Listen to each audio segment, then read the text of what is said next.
శ్రీకృష్ణ. మేము ఒలింపియాడ్ 2025కి 12వ అధ్యాయం చదువుతున్నాం. నా పేరు నండూరి రాజకుమారి. మేము హైదరాబాద్లో ఉంటున్నాం. జై శ్రీకృష్ణ. వసుదేవసుతం దేవం కంసచాణూరమర్దనం దేవకీ పరమానందం కృష్ణం వందే జగద్గురుం శ్రీకృష్ణం వందే జగద్గురుం. ఓం శ్రీ పరమాత్మనే నమః. శ్రీమద్భగవద్గీతా అథ ద్వాదశోऽధ్యాయः.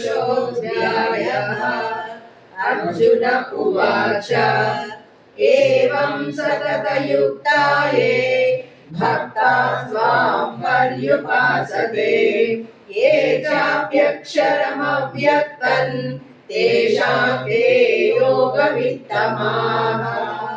శ్రీభగవానువాచ మయ్యావేశ్య మనో ये మాన్ నిత్యయుక్తా ఉపాసతే శ్రద్ధయా పరయోపేతాస్ ते मे युक्ततमा मताः.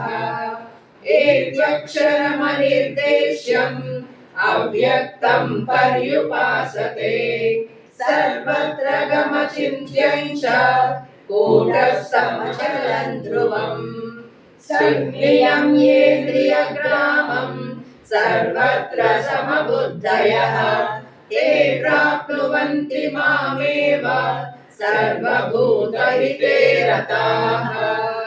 क्लेशोऽधिकतरस्तेषाम् अव्यक्तासक्तचेतसाम् अव्यक्ता हि गतिर्दुःखम् देहवद्भिरवाप्यते. ये तु सर्वाणि कर्माणि मयि सन्न्यस्य मत्पराः अनन्येनैव योगेन मां ध्यायन्त उपासते तेषामहं समुद्धर्ता मृत्युसंसारसागरात् भवामि न चिरात् पार्थ मय्यावेशितचेतसाम्. मय्येव मन आधत्स्व मयि बुद्धिं निवेशय निवशिष्यसि मय्येव अत ऊर्ध्वं न संशयः. अथ चित्तं समाधातुं न शक्नोषि मयि स्थिरम् अभ्यासयोगेन ततो मामिच्छाप्तुं धनञ्जय. अभ्यासेऽप्यसमर्थोऽसि मत्कर्म परमो भव मदर्थमपि कर्माणि कुर्वन् सिद्धिमवाप्स्यसि. अतैव तप्यशक्तोऽसि कर्तुम् मद्योगमाश्रितः सर्वकर्मफलत्यागं ततः कुरु यथात्मवान्. श्रेयो हि ज्ञानमभ्यासात् ज्ञानात् ध्यानं विशिष्यते ध्यानात् कर्मफलत्यागस् त्यागात् शान्तिरनन्तरम्. अद्वेष्टा सर्वभूतानां मैत्रः करुण एव च निर्ममो निरहङ्कारः समदुःखः सुलक्षणी सन्तुष्टः सततं योगी यथात्मा दृढनिश्चयः. मय्यर्पितमनो बुद्धिर्यो मद्भक्तः स मे प्रियः.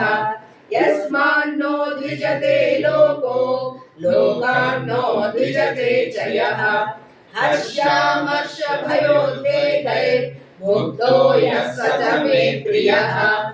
अनपेक्षः शुचिर्द्रक्ष उदासीनो गतव्यतः सर्वारम्भ परित्यागी यो मद्भक्तः स मे प्रियः. यो न हृष्यति न द्वेष्टि न शोचति न काङ्क्षति शुभाशुभ परित्यागी भक्तिमान् यः स मे प्रियः. समशत्रौ च मित्रे च तथा मानापमानयोः शीतोष्णसुखदुःखेषु समः सङ्गविवर्जितः तुल्यनिन्दास्तुतिर्मौनी सन्तुष्टो यो न केनचित् अनिकेतस्थिरमतिर् भक्तिमान् मे प्रियो नरः एतद्धर्म्यामृतमिदै यथोक्तं पर्युपासते श्रद्धानामत्परमा भक्तास्तेऽतीव मे प्रियः। ॐ तत्सदिति श्रीमद्भगवद्गीतासु उपनिषत्सु ब्रह्मविद्यायां योगशास्त्रे श्रीकृष्णार्जुन संवादे भक्तियोगो नाम द्वादशोऽध्यायः। ॐ श्रीकृष्णार्पणमस्तु। शेषं सच्चिदानन्दं वासुदेवं रजप्रियं धर्मसंस्थापकं वीरं कृष्णं वन्दे जगद्गुरुं श्रीकृष्णं वन्दे जगद्गुरुं। जय श्री जय श्री